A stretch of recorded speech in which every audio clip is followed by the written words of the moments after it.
사랑하는 성도 여러분, 전 세계 및 전국의 지교회 성도 여러분, 지성전 성도 여러분, 전 세계 인터넷을 통해 예배 드리는 모든 성도 여러분, GCN 방송 시청자 여러분, 지난 시간 본문 8절 9절을 설명하다가 멈췄지요. 모든 동물들은 기본적으로 암수 둘씩, 그 중에서 정결한 짐승은 기본적으로 암수 7쌍이 종족 보존을 위해 방주에 탔습니다. 여기에 특별한 용도를 위해 부정한 짐승은 1쌍씩을 더 태웠고 정결한 짐승은 7마리를 더 태웠습니다. 이렇게 방주에 탄 수많은 종류의 짐승들은 1년이 넘게 어떻게 그 제한된 공간에서 함께 지낼 수 있었을까요? 짧은 세월도 아니잖아요. 1년을 넘게. 힘센 짐승이 약한 짐승들을 공격하거나 서로 싸워서 해를 끼치는 일이 생긴다면 방주 안은 무질서해졌을 것입니다. 이게 방주가 1층, 2층, 3층. 1층은 이제 무게 있는 무거운 짐승들이 1층. 또 2층은 또 3층은 이제 노아 가족들. 그런데 결과적으로 볼 때 방주 안에서 이런 일은 생기지 않았습니다. 1년이 넘게 방주 타고 있는데 싸운다든가 뭐 힘센 게 약한 걸 잡아먹는다든가 이런 일이 전혀 발생하지 않았던 얘기예요. 신기하지 않습니까?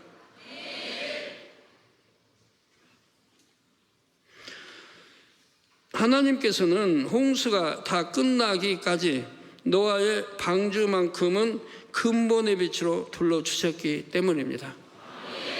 하나님 노아 방주를 근본의 빛으로 둘러주셨다 이 말이에요. 그냥 그 안에 있는 거 모든 짐승도 다 이제 근본의 빛으로 둘러주신 거죠. 그러니까 사나운 짐승이 없는 거예요. 다 온순한 짐승들. 그래서 노아는 홍수 이후에도 근본의 빛으로 돌린 공간에 살았고요. 노아의 방주는 홍수가 맞춰질 때까지 근본의 빛으로 둘러주셨습니다. 이에 짐승들이 방주에서 나올 때까지 근본의 악한 속성을 드러내지 않았고 노아의 말에도 순순히 따랐지요. 여러분도 한번 예를 들어서 성령의 감동감과 충만함을 입어봐요. 성령의 감동감과 충만함. 그러면 여러분 악성이 안 나오잖아요. 체험들 많이 하셨죠? 성령의 감동감 충만을 입은 사람이 혈기 내나요? 아니에요. 참 온유해져요. 거짓말하나요? 아니에요. 거짓말하지 않아요. 성령의 감동감과 충만함만 입어도 그런단 말이에요. 이렇게 온유하게 사랑과 덕으로 변하는 걸 볼 수가 있죠. 그런데 아버지의 근본의 빛으로 둘렀기 때문에 방주 안에 있는 모든 것들은 그렇게 온유했다 이 말입니다. 짐승들은 자기에게 할당된 공간에서 얌전하게 지냈던 것입니다. 여기서 짐승들에게 할당된 공간에 대해 좀 더 자세히 말씀드리겠습니다. 하나님께서는 방주 안의 한정된 공간을 가장 효율적으로 사용할 수 있도록 각 짐승들의 공간을 배치하셨습니다.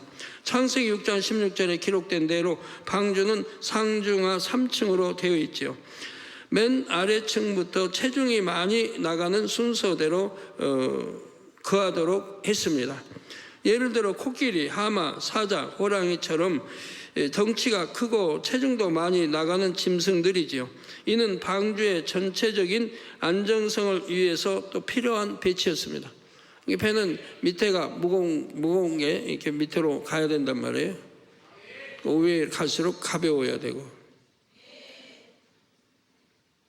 우리나라 거북선이 처음에 이제 만들어졌을 때 이제 나라의 고위층도 와서 이제 거기서 띄운다고 하니까 또 해군의 최고 머리들 또 나라의 정치가 고급들이 와서 이제 그걸 보게 이제 관람하게 된 겁니다. 배에 띄울 때 이순신 장군이 있었고 만든 사람들 또 백성들이 나와서 얼마나 환호하겠습니까? 이 거북선이면 저거 총탄도 막을 수 있고 저기 이 배 안에 들어올 수도 없고 이제 철로 깔아서 뾰족한 새를 이렇게 해가지고 뛰어들면 발이 그냥 못에 박히게 돼가지고 배로 뛰어 올라올 수도 없고. 나 그렇게 만들었어요. 근데 어떻게 됐나요? 거북선이 가라앉아 버렸어요.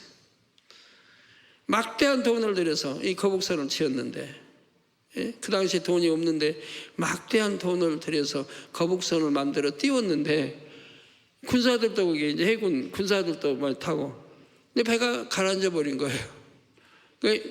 군사들도 많이 죽었죠.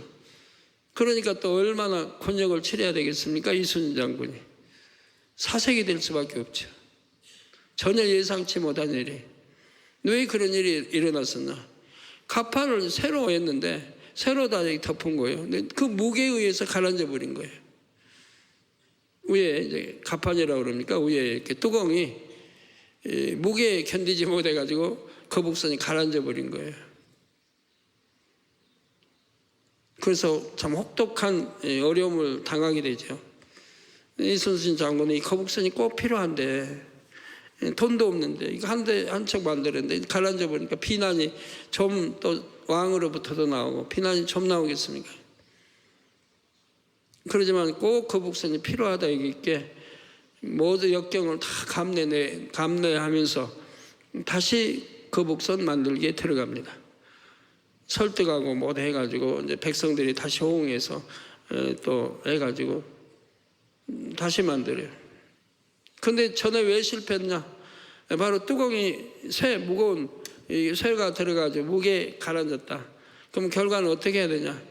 그 배에 이제 위에 뚜껑을 얇게 최대한 무게가 안 나가게 이렇게 만들어야 돼서 그 무게에 가라앉지 않도록 이렇게 해가지고 거북선을 만들어 띄우는 것을 보게 됩니다.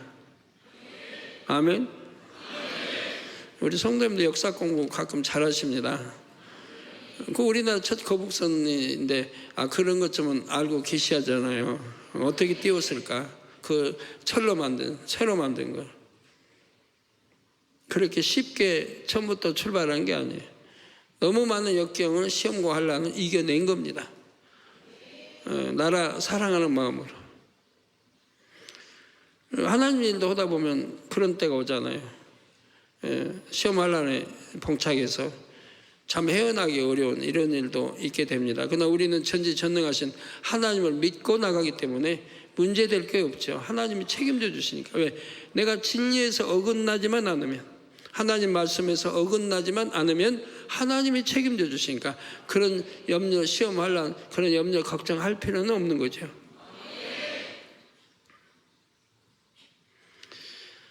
그래서 방주의 전체적인 안정성을 위해서 필요한 배치였고요. 아래쪽이 무거워야 방주가 더 안정되고 균형도 잘 잡을 수 있기 때문입니다.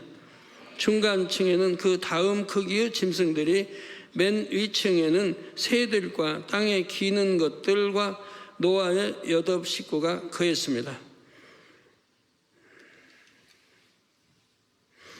혹 어떻게 노아와 그의 식구들은 새들과 땅에 기는 것들과 한 층에서 살 수 있었을까 생각하는 분이 계십니까?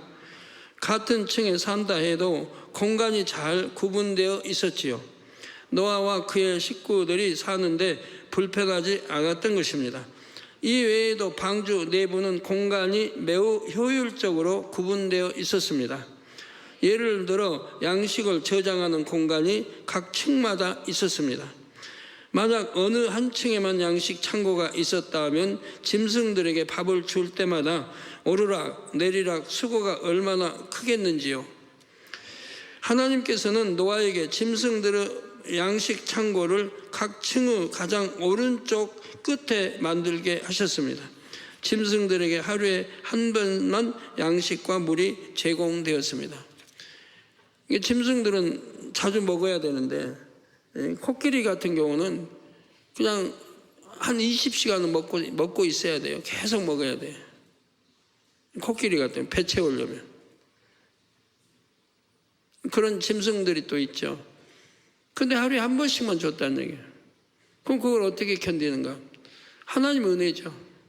빛으로 둘른 가운데 하나님 은혜 가운데 있기 때문에 하루에 한 번 먹고도 배고프지 않게 다 해놓으셨다 이 말입니다. 이는 모두가 배부르다 느낄 만큼 넉넉한 양은 아니었지만 그렇다고 허기를 느낄 만큼 적은 양도 아니었지요. 방주 안은 하나님의 근본의 빛으로 둘러 있었기에 짐승들은 하루 한 번 일정량의 섭취만으로도 살아가기에 충분했다는 사실입니다. 노아와 그의 식구들에게 있어 모든 짐승들에게 밥을 주는 일은 하루에 단 한 번 한다 해도 만만치 않았습니다. 그런데 짐승들에게 밥을 주는 것보다 더 난감한 일은 그들의 배설물을 처리하는 일이었죠. 그 많은 짐승, 새, 이거 뱀, 기어다니는 모든 거 배설물들 이거 다 처리하려면 노아의 그 8식구가 하려면 참 쉬운 일이 아니죠. 아무리 하루에 한 끼만 먹는다 해도 짐승 수가 워낙 많아서 배설물도 그 양이 사실 매우 많았을 것입니다. 노아와 가족들이 일일이 짐승의 우리에 있는 배설물을 치워야 한다면 이 얼마나 고역이겠습니까? 그러면 과연 노아와 가족들은 이 문제를 어떻게 해결했을까요? 아버지 하나님께서는 이것까지 미리 아시고 노아가 방주를 치울 때에 배설물 처리 시설을 만들도록 하셨습니다. 그러니까 처음부터 층마다 배설물 시설을 만들도록 하셨다 이 말입니다. 짐승들이 우리 안의 한 지점에서 배설을 하면 그 배설물이 한 곳으로 모이게 돼 있었지요. 노아와 가족들은 한 곳에 모여 배설물만 방주 밖으로 내버리면 되었습니다. 노아와 가족들은 방주 생활 내내 짐승들을 돌보는 데 많은 시간을 할애하며 매우 바쁜 시간을 보내야 했습니다. 그러니 사실 심심할 틈도 다른 생각을 할 여유도 없었죠. 사실 육적으로는 상당히 고된 일을 하며 하루하루 바쁘게 보냈습니다. 그러나 그들은 그 상황을 불평하지도 한탄하지도 않았습니다. 오히려 심판에서 구원받은 것에 감사했죠. 그러니 자신들이 할 일을 억지로 한 것도 아니었고 대충대충 한 것도 아니었습니다. 어찌 보면 너무나 굳은 일들이었지만 방주 생활 내내 감사와 기쁨으로 성실하게 주어진 일을 감당했던 것입니다. 그러니까 하나님이 지혜 주셨기 때문에 배설물은 어떻게 처리해라. 전부 이제 한쪽으로 흐르게 해가지고 다 해서 전부 처리하는 거 이렇게 하게 하고 물이야 바닷물 얼마 있겠다 하면 다 청소되는 거니까. 그래서 또 그때 이 이제 짐승들이 온유하고 주는 대로 먹고 시간 되면 배설하고 그럼 청소하고 그래서 하루 종일 뭐 청소하고 그럴 필요가 없었고 근본의 빛 안에 있기 때문에 순종도 잘하고 질서가 있고 다 이렇게 되었단 말이에요. 성도 여러분, 구원의 은총을 입은 여러분도 이와 같은 마음과 모습으로 신앙생활 해야 합니다. 지금은 많은 분들이 신앙의 참된 의미를 깨달아서 그렇게 행하고 계시죠. 각종 예배와 기도도 자발적으로 하시고 봉사할 것을 스스로 찾아 하시는 분들도 많이 계십니다. 예를 들어 화장실 청소나 성전 청소도 자원해서 하시는 분들도 꽤 많은 것을 봅니다.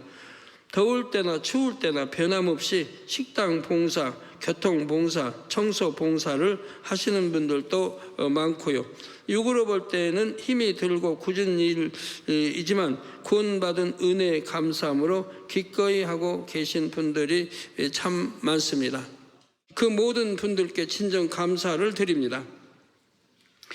그런데 이처럼 감사함으로 시작했던 봉사를 혹여 지금은 의무감에서 억지로 하는 분은 안 계시겠지요.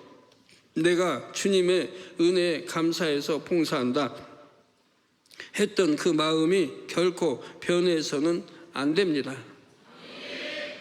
혹 다른 사람에게 상처를 받거나 기분을 상하게 하는 일을 당한다 해도 그로 인해 주님께 향한 마음이 변질돼서야 되겠습니까? 주님이 나를 힘들게 하신 게 아닌데 왜 주님께 향한 마음이 바뀌어야 합니까?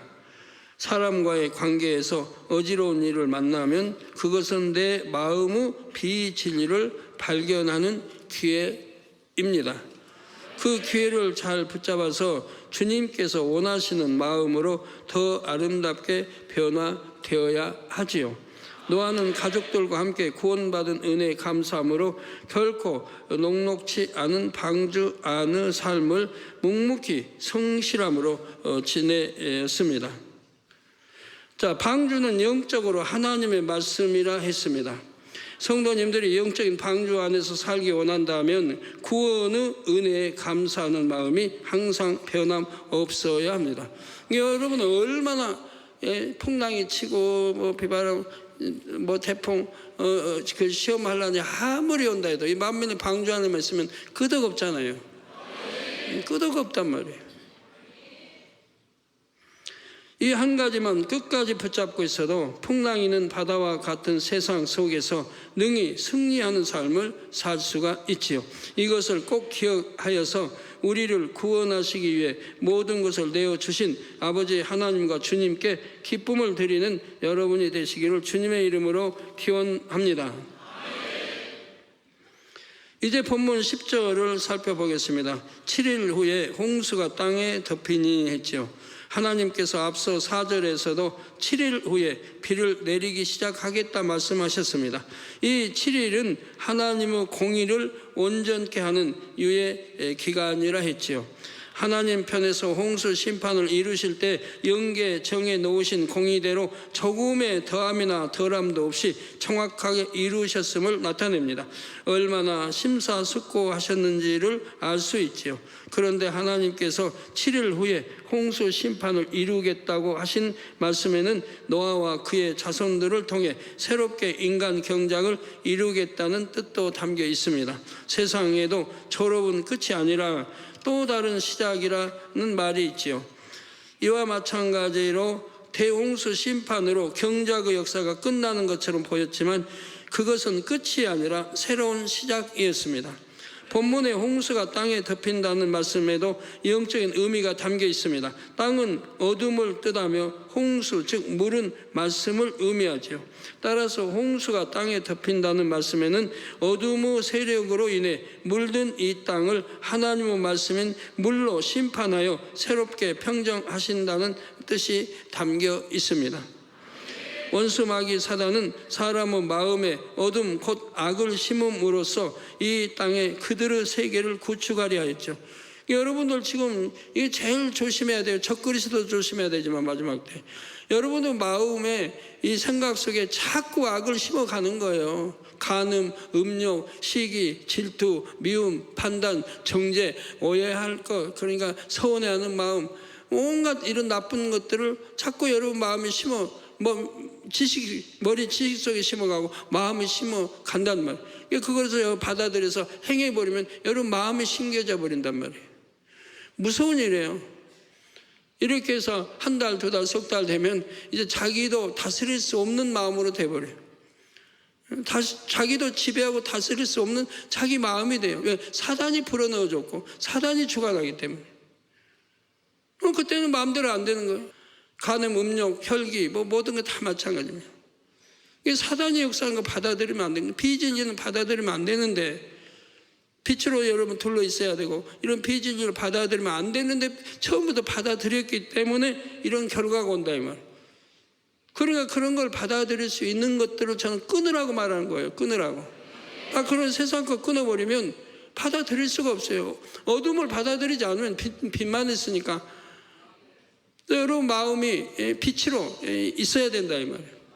하나님이 말씀한 대로 네가 세상을 사랑하면 하나님의 사랑이 네 안에 없다. 여러분 하나님의 사랑이 여러분 안에 없다고 하면 어떻게 하나님의 아들 딸이라 하고 어떻게 구원받는다 할 수 있겠습니까? 하나님의 아들 딸이어야 되고 하나님의 사랑이 여러분 마음에 가득 채워져 있어야죠. 그래 하나님의 아들아 하면 네, 딸아 하면 네 그러죠. 그래서 이 땅에 그들의 세계를 구축한 원수 마귀는 여러분의 어찌하든 마음이나 생각 속에 비진리, 어둠을 심어줘가지고 그들의 세계로 여러분을 끌어가려고 하는 거예요. 이게 무서운 일입니다. 우리 젊은이들 학생들 무서운 일이에요. 이런 걸 좀 알아야 하는데 제가 말로만 하는 게 아니에요. 사실이 그래요. 무서워요. 어느 순간에 사로잡힐 수 있고 어느 순간에 한두 번 따라서 세상 가다 보면 물들어 버려요. 그냥. 그리고 더 깊이 나중에 빠져들면 늪에 빠져드는 것처럼 헤어나오지를 못해요. 그 이제 뭐는 오래 지속하다 보면 중독이 돼버리고 중독돼 버리면 스스로 어떻게 해방할 수가 없어요. 안 되는 걸요. 스스로 헤어나오려고 해도 안 되는 걸요. 뭐 술 중독, 담배 중독, 노름 중독, 뭐 마약 중독, 게임 중독, 인터넷 중독, 뭐 중독도 참 많아요. 한번 빠져버리면 헤어나오기가 어렵잖아요. 원수마귀 사단은 사람 마음에 어둠 곧 악을 심음으로써 이 땅에 그들의 세계를 구축하려 하였습니다. 세상은 온통 죄로 관영되어 그들의 계획이 거의 성공한 듯 보였습니다. 그러나 아버지 하나님께서는 이 때를 위해 당대의 의인 노아를 준비시키셨습니다. 그리고 공의가 찾아 물로 땅을 덮으심으로 세상을 새롭게 평정하셨지요. 이로써 인간 경작의 역사는 계속 이어졌습니다. 인간 경작의 역사 끝난 게 아니고 노아로부터 다시 인간 경작가 시작이 되고 있다 이 말이에요. 본문 11절 전반절을 보시면 노아 600세 되던 해에 2월 곧 그 달 17일이라 했습니다. 성경은 대홍수 심판이 언제 일어났는지 이처럼 날짜까지 정확하게 알려주십니다. 그러면 노아는 대략 언제쯤 대홍수 심판이 있을지를 알고 있었을까요? 노아는 정확한 날짜까지는 아니어도 어느 때쯤 정도는 알았습니다. 또한 자신의 역할도 알았지요. 바로 당시 모든 인류는 대홍수로 죽게 되고 자신을 통해 인류가 다시 번성케 된다는 것이었습니다. 노아는 이 사실을 알기 전까지 결혼하지 않고 홀로 지내고 있었죠. 죄로 관영된 세상에서 구분된 삶을 살기 위함이었습니다. 심판도 있는 거 아는데 또 뭐 죄 지을 일 하겠습니까? 구분된 삶을. 그래서 우리 성도님들이 구분된 삶을 많이 살고 있잖아요. 여러분 큰 축복입니다. 남녀 할 것 없이 구분된 삶을 사는 사람. 왜? 마지막 때니까요. 여러분이 뭐 70, 80, 100살까지 살 거 아니거든요. 마지막 때 구분된 삶을 사는 거, 죄 짓지 않고. 이거 얼마나 큰 축복인데, 그 아버지 하나님을 첫째로 사랑할 수 있는 길이니까 그게. 아버지 앞에 다 드린 거 아니에요. 몸과 마음과 뜻과 지혜와 생명 모든 걸 아버지 앞에 다 드렸다 이 말이에요. 그러니 하나님의 계획을 알게 된 후에 후손을 잇기 위해 아내를 얻습니다. 아버지 계획을 알았기 때문에 모두 물로 심판해버리고, 그러면 후손이 자기 가족밖에 안 남아. 그런 걸 알기 때문에 결혼해서 자녀들을 낳게 됐다 이 말이에요. 그래서 노아의 나이 500세가 된 후에야 아들들을 낳은 것입니다. 그 전에도 나올 수 있죠. 귀하면 60대도 낳고 100세도 낳고. 그때는 더구나 그때 영에 가까운 이런 사람들은 너무 건강은 좋은데 안 낳다가 아버지 나라의 대를 잇기 위해서 500세 그 결혼하고 자녀들을 두게 됐다 이 말이에요.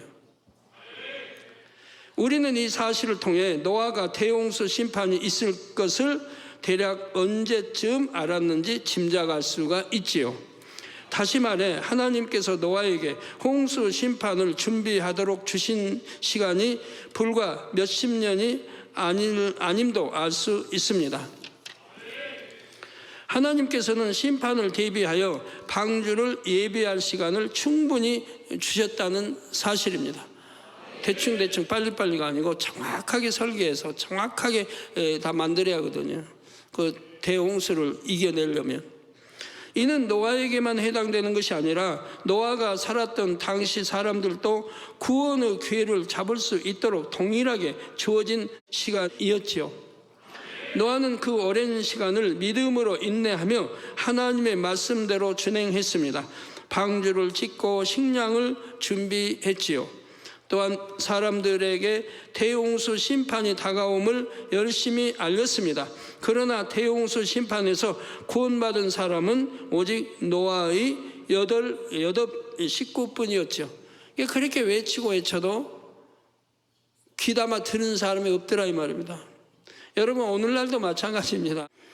성도 여러분, 이 마지막 때의 상황이 노아의 홍수 때와 참으로 비슷합니다. 아버지 하나님께서는 만세 전부터 이미 마지막 때의 섭리를 정하셨습니다. 그리고 대비하셨지요. 여기서 잠시 용어 정리를 하겠습니다. 마지막 때에는 주님의 재림이 가까운 때를 의미합니다. 마지막 때 그러면 여러분들이 흔히 마지막 때, 말세, 또 세상 끝 이런 말 단어들이 나오잖아요. 그럼 그 단어도 하나하나 의미가 다르니까 정확하게 여러분들이 숙지하시란 말이에요. 그래서 마지막 때에는 주님의 재림이 가까운 때를 의미합니다. 그러니까 여러분들이 지금 언제 마지막 때 살고 있는 거예요? 아니에요? 마지막 때 지금 살고 있는 거죠? 또 말세는 예수님께서 탄생한 때부터, 지금부터 2000년 전 탄생한 때부터 재림할 때까지 세상이라는 뜻이죠. 2000년의 어간을 말하는 거죠. 우리 주님께서 탄생한 때부터 재림 때까지 세상을 뜻한다 이 말이에요. 이는 사전의 정의와 일치합니다. 말세라는 것은. 또한 세상 끝은 주님께서 재림하시는 바로 그 시점과 좀 더 넓은 의미로 그 시점이 포함된 세대라고 기억하시면 되겠습니다. 세상 끝. 그러니까 지금이 아까 지금 나온 대로 마지막 때 말세, 세상 끝. 근데 우리가 살고 있는 지금은 어디에 해당이 됩니까? 어디에 해당이 되죠? 네? 네? 세상 끝? 세상 끝? 예, 세상 끝은 주님께서 재림하시는 바로 그 시점과 좀 더 넓은 의미로 그 시점이 포함된 세대. 그러니까 우리 세대라 이 말, 우리 세대. 우리 사는 이 세기 세대란 말이에요. 이게 세상 끝이라 이 말입니다. 그래서 우리 주님이 말씀하죠. 세상 끝에 마지막 때, 세상 끝에는 마지막 때는 더 이제 주님의 재림이 가까운 때를 의미하니까 그것도 지금 주님의 재림 가까운 때니까 틀렸다고는 안 봐요. 그 마지막 때도. 그런데 이보다 더 정확하게는 세상 끝이라 이 말이에요. 그래서 내가 올 때 믿음 찾아보겠느냐. 우리 주님 말씀하죠. 내가 올 때 믿음 찾아보겠느냐. 바로 세상 끝을 말해요. 세상 끝에는 믿음 찾아보기가 힘들다 이 말이에요. 정말 그래요. 지금 믿음 찾아보기 정말 어렵습니다. 좀 더 넓은 의미로는 그 시점이 포함된 세대라고 기억하시면 됩니다. 그러니까 1세기 있잖아요. 세기. 지금은 우리 21세기, 우리 이 세대, 100년이라고 하는 이 세대에 살고 있는 그게 이제 포함이 된다 이 말입니다. 바로 이 세대까지 포함이 된 우리 지금 사는 사람들은 세상 끝에 살고 있다면, 시간을 이렇게 1년 이렇게 시간을 창세부터 나눈다고 하면 지금 시간은 맨 끝 분까지 끝이고 이제 초 쉬고 있는 거예요. 초를 쉬고 있는 거예요. 그러니까 바로 코앞에 눈앞에 있는 거거든요. 아버지 하나님께서는 마지막 때 많은 영혼을 구원하기 위해서 어떤 교회와 목자가 있어야 할 것을 아시기에 오래전부터 준비해 오셨습니다. 노아에게 대략 어느 때쯤 대홍수 심판이 있을지를 알려주시고 대비케 하셨던 것과 같지요. 마지막 때에도 주님께서 재림하시는 시점이 언제인지 날과 시까지는 아니어도 대략 어느 때쯤인지는 알려주셨습니다. 공중혼인잔치에 참여하기에 합당하도록 신부단장할 시간을 주시는 것이죠. 하나님께서는 노아에게 방주를 짓도록 하셨듯이 마지막 때에도 수많은 영혼을 구원할 방주를 예비하도록 하셨습니다.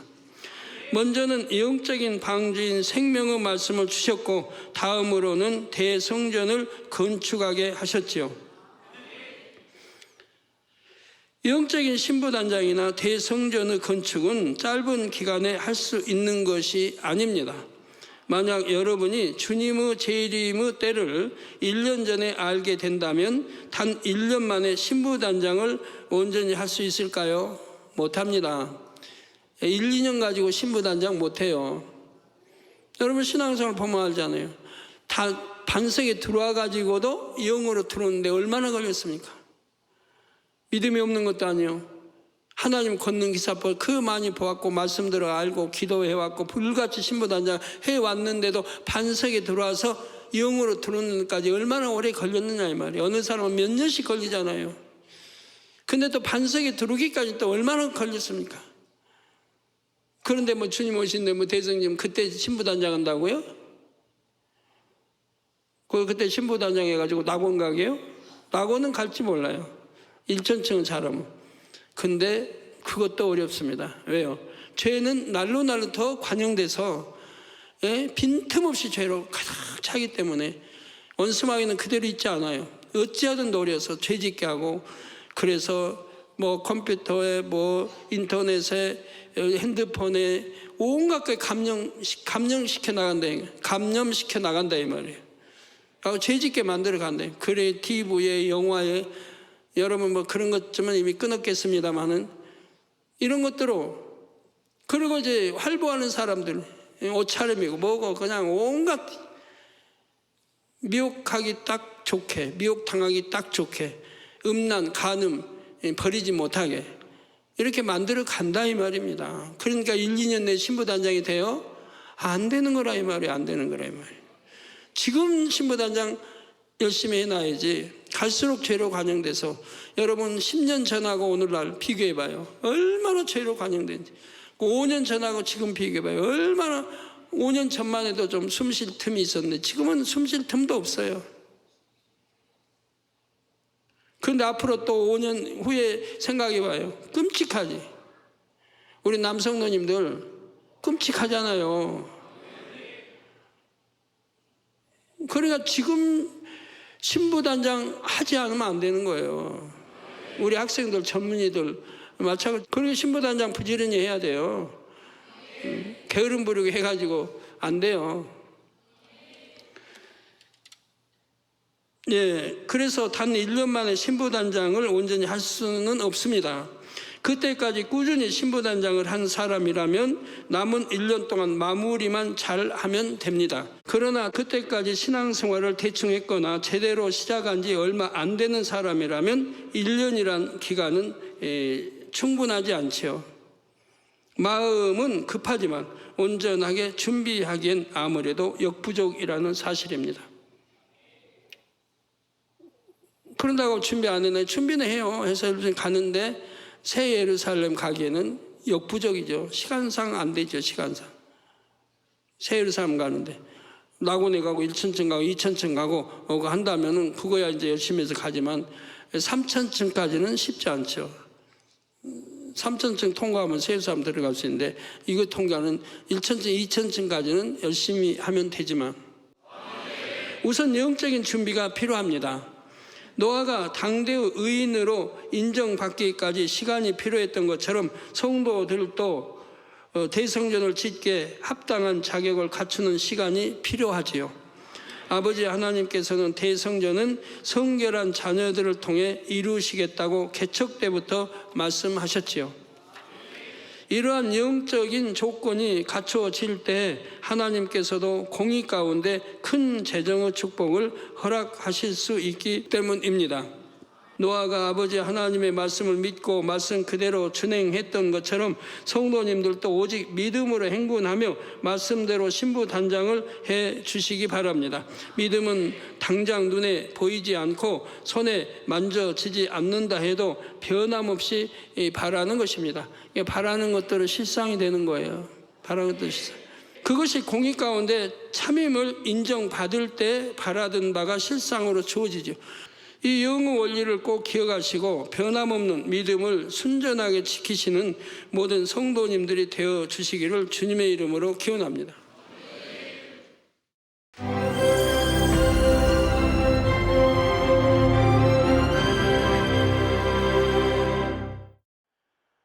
할렐루야. 전능하신 사랑의 아버지 하나님, 이 시간 기도받는 모든 성도님들 위해 안수하여 주옵소서. GCN 방송과 인터넷과 화상을 통해 기도받는 지교회와 지성전 그리고 전세계 하나님의 자녀들 위에도 시공간을 초월하여 역사하여 주시기를 원합니다. 믿어지는 믿음을 주시고 부정적인 생각과 의심의 세력을 물리쳐 주옵시며 모든 시험 환난도 물리쳐 주옵소서.